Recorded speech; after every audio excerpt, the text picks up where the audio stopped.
Hey guys, this is Josh Pekin. Today I'm going to do a small segment on my podcast, and it comes from a question that was presented to me from one of the people that's on my subscriber list, my email subscriber list, and it comes from a conversation that I think they'd listened to one of my previous conference calls that's archived, and I talk about coming from behind, and it's a subject that's that's really close to me because it almost feels like that, I've lived my whole life, not my whole life, but it seems that it's a theme almost in my life that I've learned how to come back from behind, like whether that be in business, it all started probably in wrestling for me, that I got into a comfort zone, if you will, of coming back from a deficit. So maybe I'm down 3 points, 4 points, or maybe in business, maybe for whatever reason, you're always starting in business.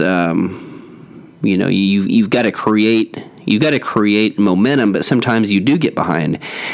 And I got to a point in my life, even today, in a sense, that if I'm behind, whether that be, however that may be in business or however I look at it, I'm comfortable there. I'm comfortable and I don't know if that's my faith in me and myself, and that I know I can come back from behind and win because I've done it so many times. But I want to tell you a little story about what I taught Rhett, my son, and I don't know. I think it was definitely God,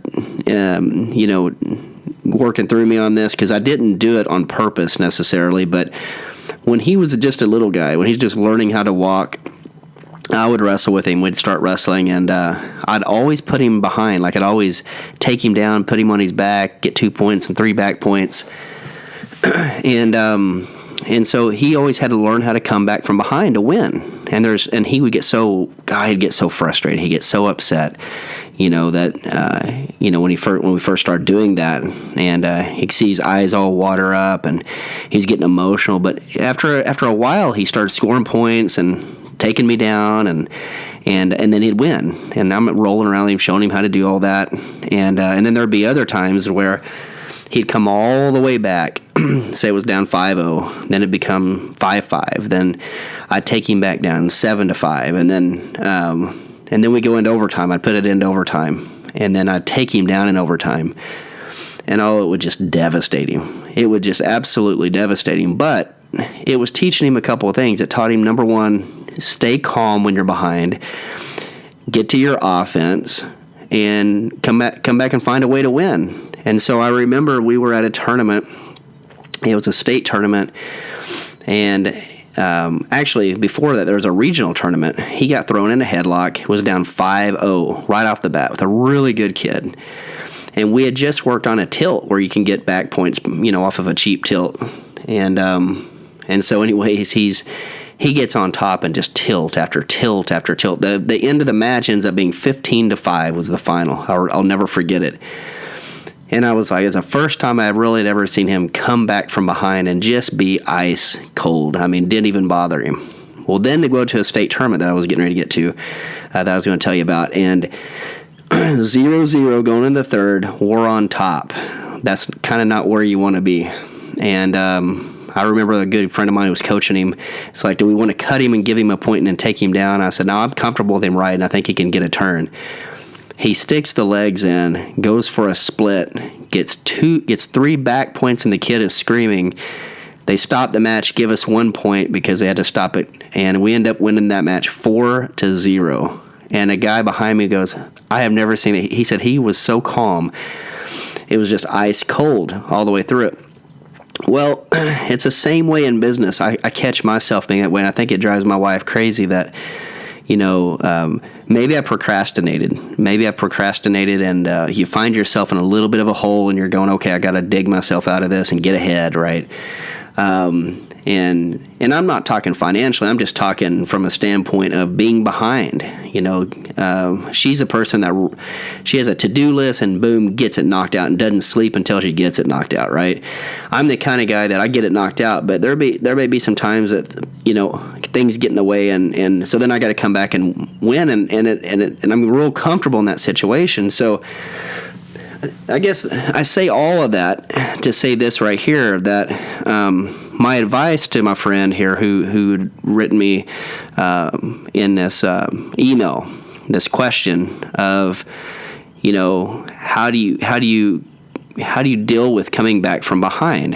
And I say the first thing is, if you have a lot of experience in coming back from behind to find a way to win, the faith in you, the faith in God, and just having a calm in that process, I think through repetition is a big thing. But if I had to give some major advice, like if I had to give the advice right now, what comes off the top of my head and out of my heart really out of this is, don't get behind.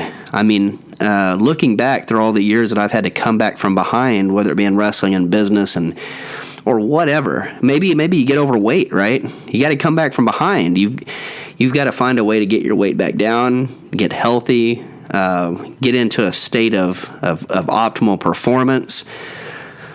And so there's that people have to deal with as well.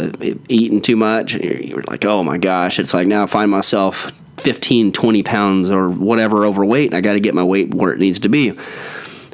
I just say don't get there. You've got to stay on an offense, and it's the old quote, right? The best defense is a good offense. And I think if you're staying on the attack, I remember a good wrestling coach taught my son is that there's only two things you should be focused on in wrestling, and it's scoring points and looking for the fall, looking for the pin. I think it's the same thing in business. There's really two things that you should be really focused on, and it's creating a position to win, right? It's whatever. If in marketing, if it's in a podcast, it's creating great content, right? And it's finding a way to get the great content out to market, get in front of the right listeners, and so I think you have to stay on a good offense. I think that is the advice I would give about, what is your mentality, or how do you come back from behind? What are your thoughts on that? I say first of all that, step one is to get into a state of offense and scoring points or making money, right? In business, and then the other part of it is, if you do find yourself from behind, you got to stay in a calm. You have to stay in a constant state of just, I'm calm, I'm good here, I'm going to score points, and you put the pedal down and you find a way to win, whether it be in your marriage, in parenting and business. You have to find a way to win, right? And so that's my advice. I don't know, if that's what you're looking for, but I would call myself I don't call myself an expert in much, but I would call myself an expert. I know how to come back from behind and win. I do know how to do that. I'm pretty good at marketing, and I know how to score points and make things happen in life, right?